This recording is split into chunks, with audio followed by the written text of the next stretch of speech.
Prostorska strategija prinaša ponovno siromašenje Posavja in pa občin.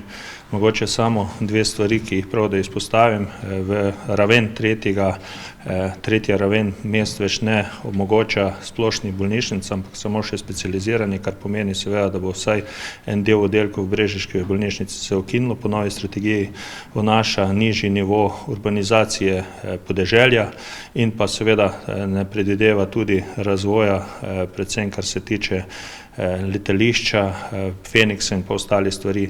Tako da dejansko politika sedaj, ker ni mogla ukiniti določene inštitucije v Posavju, želi preko strokovnih nekih smernic na dolgi rok doseči to, da bo Posavje in pa seveda tudi obmejna občina Brežice postala neka nerazvita, neurbana in pa tretjerazredna občina. Definitivno smo sprejeli sklep, da bomo vse občine pripravile pripombe in glede na to, da je še v javni razpravi, bo svet regije te pripombe potem upošteval in bomo enotno, skupno napisali pripombe in jaz upam, da bo politika in pa stroka uslišala naše pripombe, kajti v nasprotnem primeru, kot še enkrat rečem, pomeni to, da bomo en del Slovenije postali res tretjerazredni, ne drugirazredni, kot se velikokrat govori.